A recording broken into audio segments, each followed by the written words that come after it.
insulté. Le papa, paix à son âme, s'appelait Dieudonné Ntep. Il était DTN du cyclisme. Moi, je vais parler avec des faits. Il m'a dit, il y a quelqu'un qui m'a insulté. Il a dit que j'ai volé de l'argent et j'ai acheté une maison, la maison que j'ai en Vogada. J'aimerais que tu lui parles. J'ai appelé le monsieur, je lui ai dit, tu dis que Dieudonné Ntep a volé de l'argent et s'est acheté une maison en Vogada. Tu connais Dieudonné Ntep? Il me dit, ah non, gars, je ne le connais pas. C'est le président de l'Africa Cyclisme qui m'a dit de dire ça. Je dis que, hey, mais c'est comme ça. Il dit, ah, c'est comme ça notre. Je dis, non, ça ne peut pas être ça votre métier. Là, c'est le gangstérisme, c'est pas ça. Il me dit, ah, toi, tu comprends. Je dis que je comprends. Tu ne peux pas ne pas. Le Dieudonné Ntep était jumeau. Et son jumeau travaillait à la BEAC. Monsieur Ndjok. Monsieur Ndjok avait acheté une maison en Vogada. Et quand il est allé habiter ailleurs, il a offert cette maison à son frère jumeau. Mais un journaliste avait été payé pour dire que Dieudonné Ntep avait volé de l'argent à la Fédération camerounaise de cyclisme et avait acheté une maison en Vogada. Et ce journaliste essayait de me convaincre que c'est comme ça que ce métier fonctionne. C'est-à-dire qu'on peut te donner une information, on te donne de l'argent, tu n'as pas besoin de vérifier, tu tapes sur la personne. Même si sa femme quitte le mariage parce que tu as dit quelque chose de grave, c'est leur problème. C'est-à-dire tu t'en fous. Donc, c'est dans cette logique que certains seraient devenus des journalistes. J'aime aussi vous raconter une autre anecdote. Vous vous rappelez du reportage de mon petit frère Christophe Raoul Mbia sur J. Remingon. Il avait fait un reportage dans le village de J. Remingon. Envoyez les cœurs, s'il vous plaît. Envoyez abondamment les cœurs. Il avait fait un reportage sur J. Remingon, non?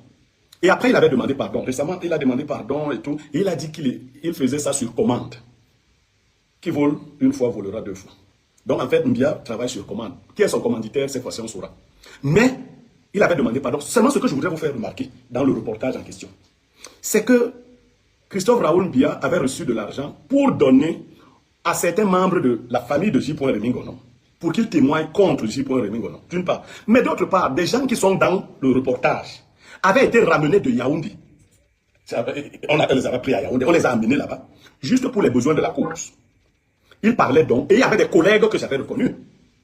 Ils parlaient donc, comme s'ils étaient du village de J. Remingon. Christophe Raoul Mbia filmait et il posait la voix. Vous qui prenez les gens pour vous défendre, pour salir les gens, c'est ce genre de personnes que vous prenez. Celui qui vient devant la loi doit montrer, la loi avoir les mains propres. C'est un tel passé. C'est ça les gens qui défendent la République. C'est quelle République? La rue publique ou la République? Voilà, il avait présenté ses excuses pour redorer son blason, pour revenir sur la scène médiatique. Parce qu'ils estiment qu'on peut dire aujourd'hui une chose, demain dire le contraire. Comme les Camerounais ne retiennent même pas ce que les gens ont. Oh, bon, d'ailleurs, les Camerounais sont miséricordieux et pardonnent facilement. Ils vont vous pardonner et vous allez continuer. Et comme ils ont les vues, les likes, Facebook, YouTube et autres, il faut s'attaquer à tout le monde. Celui qui a dit à Mbia de ne plus me répondre, lui a menti. Il faut qu'il me lave. Parce que moi, je ne vais pas inventer de choses, je ne vais pas m'attaquer aux petitesses. Je vais démontrer le genre de nouveaux journalistes que notre République a pu fabriquer et qui sont présentés comme des modèles que d'autres jeunes devraient copier. Pour qu'on voit le niveau de décadence que nous avons atteint. Parce que c'est ça mon objectif. Il faut qu'on voit le niveau de décadence atteint par notre société. Alors, écoutons. Trop bien. Il avait amené ce grand frère d'addition quand j'y travaillais déjà. Et Blaireau Niémec badouillait là dans les couloirs jusqu'à un jour où son amitié avec Ernest Obama lui avait permis d'être nommé par le président directeur général à l'époque, M. Jean-Pierre Moblinga, chef service du personnel. D'accord. Christophe Mbia dit donc que Ernest Obama m'avait amené à Vision 4, je vadrouillais, et un jour, mon amitié avec Ernest Obama a fait que le PDG, Amogo Belinga, me nomme chef service du personnel en remplacement de Mme Loveline Ndje. Il est bon que je clarifie donc. Je suis à l'école doctorale en 2012. 2012, 2013, 2014. J'ai un camarade qui s'appelle Télé Célestin. Il est pasteur, il est prêtre, il est même déjà évêque orthodoxe. Donc il nous suit même là. Il est évêque orthodoxe. Il assiste aux émissions de Nathan Amougou. Et une des émissions de Nathan Amougou s'appelle Sans Tabou, c'est une émission de mystère. Un jour, ils ont un débat, ils projettent un débat sur la Rose-Croix à Morgue. Et le camarade Télé Célestin dit à Nathan Amougou que vraiment lui n'en sait pas grand-chose, mais il va contacter un camarade de classe qui en sait suffisamment. Et le camarade pourra venir parler de ça. Télé vient en classe, le père Télé, Monseigneur Télé, et il me fait la proposition. Je n'étais jamais passé sur un plateau de télévision. J'accepte, il me donne le contact de Nathan Amougou. Et je vais donc à l'émission, c'était un jeudi, ça s'appelait Sans Tabou. Je participe à l'émission. Pendant que je suis sur le plateau, Ernest Obama, qui est directeur de Vision 4, mon ancien camarade et ami, appelle Nathan Amougou. Nathan ne prend pas, il lui écrit, il lui dit « Envoie-moi le numéro de Blériot, c'est mon ancien camarade. » Donc, mon premier passage à Vision 4, c'est le fait de Nathan Amougou. Je deviens donc l'invité de Nathan Amougou sur cette émission parce que je me montre pertinent. Allez voir ces émissions. Avec le 49e Moudra, à l'époque, il est décédé, un Bamoun. C'est nous qui avons fait l'émission Sans Tabou. Nathan Amougou a 2 émissions, il a Panafritude et Sans Tabou. Nathan Amougou a des problèmes avec le CNC, il est suspendu. Francis Bonga prend la direction de Panafritude. Et Martial Ouna, on décide, parce qu'on a suspendu aussi l'émission Sans Tabou, on crée une nouvelle émission qu'on appelle Au cœur des mystères. Je suis le premier invité d'Au cœur du mystère avec pour présentateur Martial Ouna. Voilà comment on parle de l'histoire. Je suis donc au cœur du mystère avec Martial Ouna. Et maintenant, Francis Bonga qui a pris Panafritude, il y a une situation qui s'est produite. Le PDG du groupe L'Anecdote a envoyé en prison les 2 principaux intervenants sur Panafritude. David Eboutou, docteur aujourd'hui, et paix à son âme, Sapak. Il faut remplacer ces 2 têtes à l'émission Panafritude. Ernest Obama dit donc au PDG qu'il a 2 éléments qui ont le niveau de remplacer ces gens-là sans qu'on ressente leur absence. Le PDG accorde cela à Ernest Obama. Et lui, David Lobé et moi, et Ndjama, c'est comme mon autre frère, Ndjama. Mais lui, David Lobé et moi, c'est les 2 qui sont... Parce que Ndjama, lui, il appartenait à l'ancienne équipe. Nous sommes nouvellement pris et nous nous baptisons les notables. Pour ceux qui ont la mémoire. Je suis donc invité tous les samedis à Panafritude avec pour présentateur Francis Bonga. Je suis notable avec lui, David Lobé. Et le PDG du groupe L'Anecdote dit que désormais, puisque nous venons constamment, qu'on nous donne les frais de route. On vote un budget de 100 000 francs pour chacun d'entre nous. Je passe à ces émissions, je ne suis pas personnel de Vision 4. Je viens le jeudi et je viens le samedi. Point. Un jour, je vais rendre visite à Ernest Obama, en journée vers 16h. Nous ressortons de son bureau vers 17h. Envoyez les cœurs. Notre direct est attaqué, s'il vous plaît. Ne permettez pas à ceux qui ne veulent pas suivre la vérité de s'amuser. On ne va plus s'amuser. Facebook, envoyez-nous les cœurs. YouTube, envoyez les cœurs, s'il vous plaît. Abondez. On est sérieux là, s'il vous plaît. Envoyez-nous les cœurs, s'il vous plaît.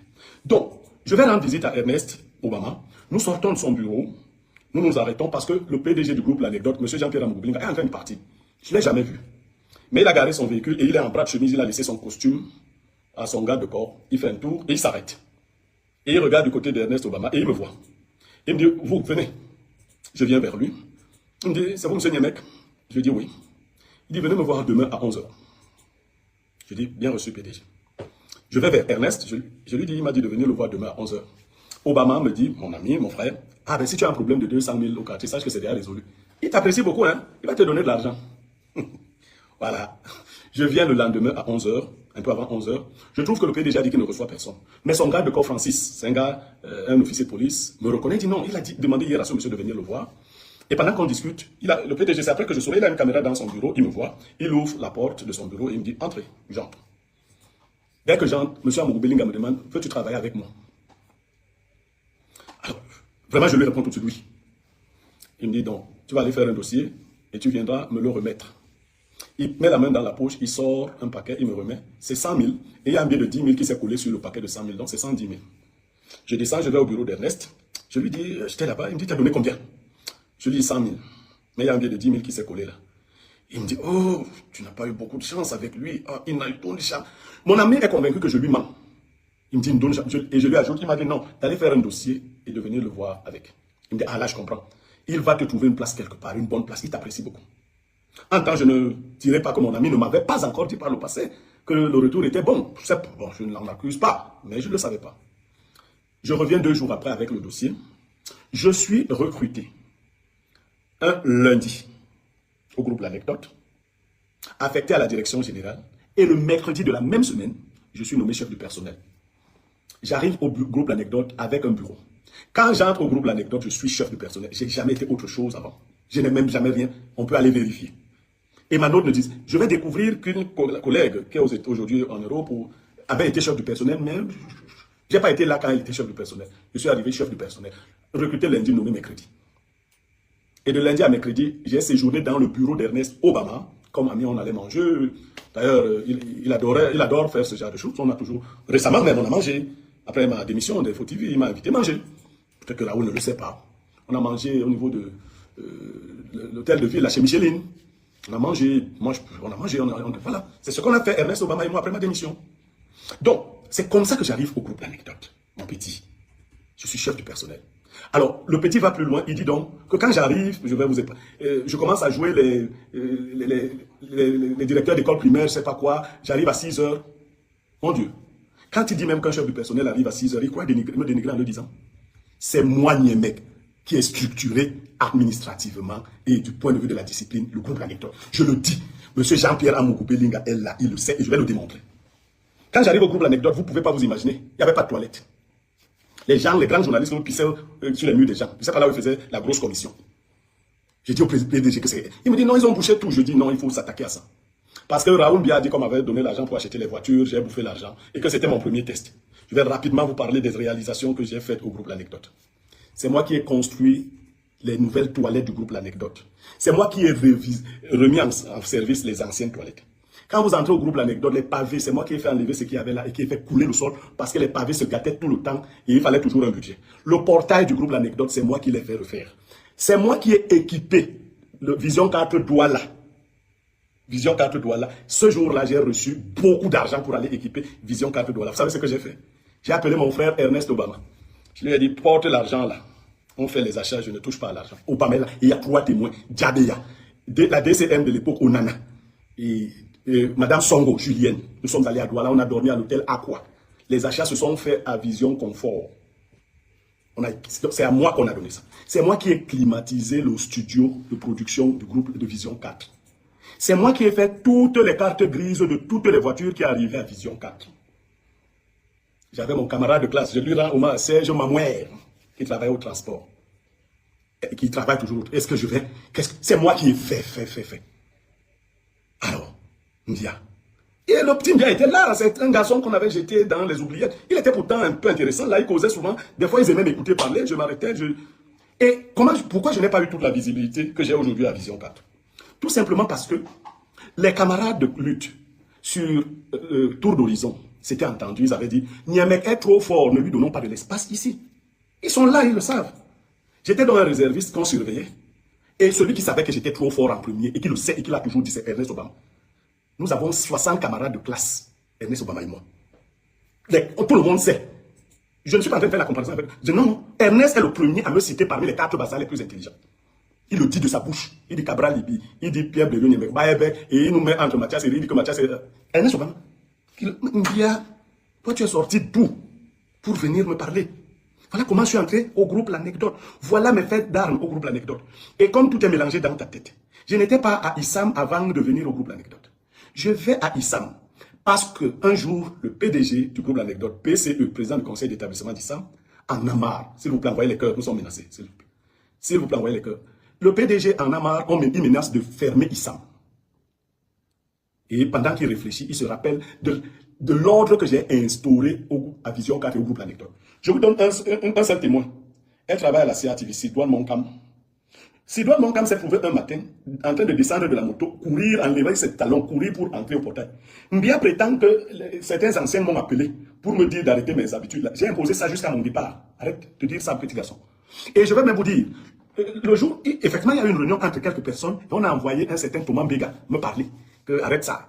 J'ai coupé 30 000 de salaire à Thomas Mbega pendant 2 mois. Il a dit que ceux qui t'ont envoyé. Celui qui les avait envoyés s'appelait M. Issam, cousin d'Amougou-Belinga. Quand je suis arrivé à Issam, le même jour, j'ai suspendu la fille d'Amougou-Belinga pour 3 jours. Elle travaillait là-bas. J'ai licencié un enseignant le même jour.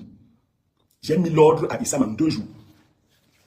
On m'avait envoyé là-bas pour mettre de l'ordre et j'ai mis de l'ordre là-bas. Alors, la question des voitures qui est remontée, Christophe Raoul a dit qu'on m'avait donné de l'argent, beaucoup d'argent, pour acheter des voitures flambant neuves.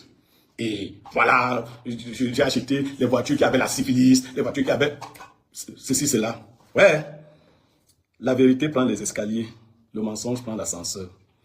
Je ne sais pas pourquoi Dieu a arrangé ma vie pour que les choses se passent comme ça. Les voitures neuves s'achètent au Cameroun à la Camille avant l'existence de Gétour et autres aujourd'hui. Et je n'ai jamais reçu de l'argent pour acheter des voitures neuves. Et je n'ai jamais reçu de l'argent des mains d'Amougou-Belinga pour acheter des voitures. J'étais chef du personnel et j'avais pour chef direct Madame Mani Esther. Elle est la mère des enfants d'Amougou-Belinga. C'est elle qui m'a confié 25 millions de francs pour acheter 5 voitures d'occasion. 25 millions pour acheter 5 voitures d'occasion et faire les cartes grises des voitures. Bien. Alors, le témoin de ces achats s'appelle Bruno Bidjan. Bien. Bruno Bidjan m'a amené chez un Sénégalais monté, Elixon monté Grand Moulin. Ce Sénégalais nous a présenté les voitures, mais nous ne sommes pas tombés d'accord. Nous avons mangé du riz sénégalais très bien fait chez lui. Et ce monsieur m'a offert au nom de Bruno Bidjan un costume d'une valeur de 200 000 francs. Il m'a dit, peut-être on fera affaire une autre fois, mais je ne peux pas te vendre à ce prix. Le plus beau costume que j'ai eu à cette époque coûtait 200 000 francs. C'est grâce à la relation de Bruno Bidjan. Je suis donc allé acheter finalement les 5 voitures au Carrefour Vogt, chez un anglophone qui est aujourd'hui aux États-Unis, qui a eu des problèmes. S'il avait les véhicules qui avaient la syphilis et tout cela, c'est là-bas que j'ai acheté les véhicules de la syphilis 5. Et j'ai fait les dossiers d'immatriculation, les autres, dans les 25 millions. Je ne vais même pas aller plus loin. Vous voyez ce que je voulais vous montrer dans cette affaire.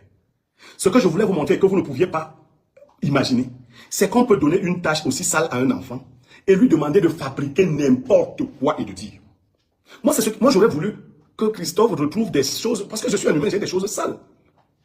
S'il avait interrogé fortement Obama, il aurait eu quelques informations. Mais j'ai causé avec Obama, il n'a pas interrogé Obama, malheureusement. Je ne suis pas propre, je ne suis pas blanc comme neige, mais il y a des choses que je n'ai pas faites. Quand j'ai quitté le groupe L'Anecdote, le PDG, à un moment donné, a voulu me créer des problèmes. Il s'est retenu après. Mais ce que je vais donc dire en bien, avec témoin, c'est que Amou Goblinga m'a rappelé, quelques mois après m'avoir chassé. Pourquoi vous ne me posez pas la question? Tout ce qu'on a licencié au groupe L'Anecdote, on les a repris. Pourquoi moi on ne m'a pas repris? Donc, ou bien je suis trop malchanceux. Il n'y a pas une seule. Mon gars a été licencié 5 fois. J'ai donc été licencié, et je vais dire pourquoi j'ai été licencié. Mais j'ai été rappelé pour devenir non plus chef du personnel, mais directeur général adjoint. Ce jour-là, quand je suis arrivé au groupe L'Anecdote, ça s'était déjà raconté. Francis Bonga m'a appelé et m'a dit, DG, tu es là? J'ai souri. J'avais reçu la menace d'une personnalité qui m'avait dit, te voilà qui va là-bas. Si tu acceptes cette proposition, tu auras des problèmes avec moi. Je lui ai dit, d'ailleurs, elle avait dit que je n'aille pas. J'ai dit, non, je vais, on va travailler avec ce monsieur. Et quand j'ai dit non, j'avais été reçu par la DRH et la sœur d'Amou Goblinga, qui m'ont fait la proposition. Je leur ai dit, je suis très rigoureux. J'avais dit que le jour où je partirai, je ne reviendrai plus jamais. Et elles m'ont demandé, qui va donc dire ça au PDG? J'ai dit moi-même. J'ai écrit au président Amou Goblinga que j'ai été au courant de sa sollicitude, mais que je ne pouvais pas y répondre. Et il m'a dit, OK. Ça s'est arrêté là. Voilà la fin de mon aventure.